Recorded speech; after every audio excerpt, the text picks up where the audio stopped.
I was originally from Johannesburg, South Africa, but my parents moved to Dallas, Texas about 1994 when I was 7 years old, and I spent 12 years in Dallas doing my education. And I grew up in a very much an arts surrounding household. My mom was a decorative artist, and so she was very much encouraging about art in all formats.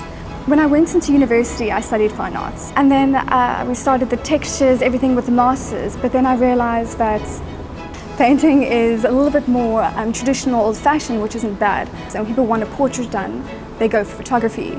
And so about 3 years after I studied university, I felt South Africa calling me home. So I came here to study again, and I studied photography.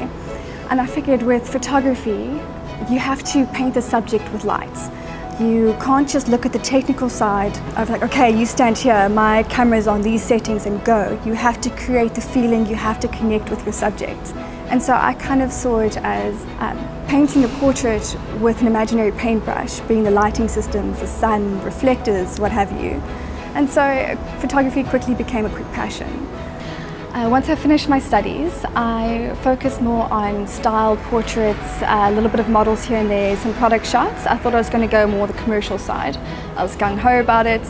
And then I kind of fell into the wedding industry. A friend of mine asked me to shoot her wedding without having any backing, not second shooting for anybody, so it was very much in the deep end.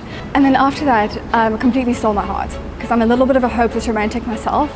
And so being able to capture that, the raw emotion in the day, along with getting the glamour, the highlights, each individual couple's day is so unique that, again, you're not dealing with the same project, which brings me back to just not having that repetitiveness, having that constant challenges, and weddings is definitely that. So being a wedding photographer, I'm shooting about 10-hour days, and having a heavy body is quite straining on the wrists and the back. And so when I saw Fujifilm, how light and compact it was, that was an immediate draw card without even tasting the camera. So with the camera being so light and so small, I can get those incognito shots without interrupting the moment too much, which is quite important for my industry.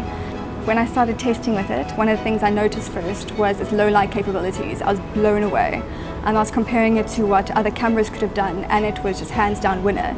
And then it just gave me a bit more confidence going into the unknown. With weddings, you don't know what situation or reception is going to be because you haven't planned the wedding, so you don't know the lighting situation some of the times. It gives a bit more comfort into the back pocket knowing that I can handle any situation with this camera. What I liked about the actual camera body was the dials outside the body. When I'm shooting through the viewfinder, I can just change it readily, and I don't have to worry about all these little switches and knobs, which it was an issue with the other cameras, but I didn't realize it was an issue until I actually had another version. So no, I really enjoyed that just because it also looks quite retro. So I get asked in the streets, oh, what kind of camera is that? People don't believe that it's actually professional. It's a fun way of interacting with enthusiasts, professionals, all alike. I like how Fujifilm introduced the Wi-Fi to the camera just to have your social media connection just ready there. You can shoot, you can post, and you can keep a constant connection with your clients.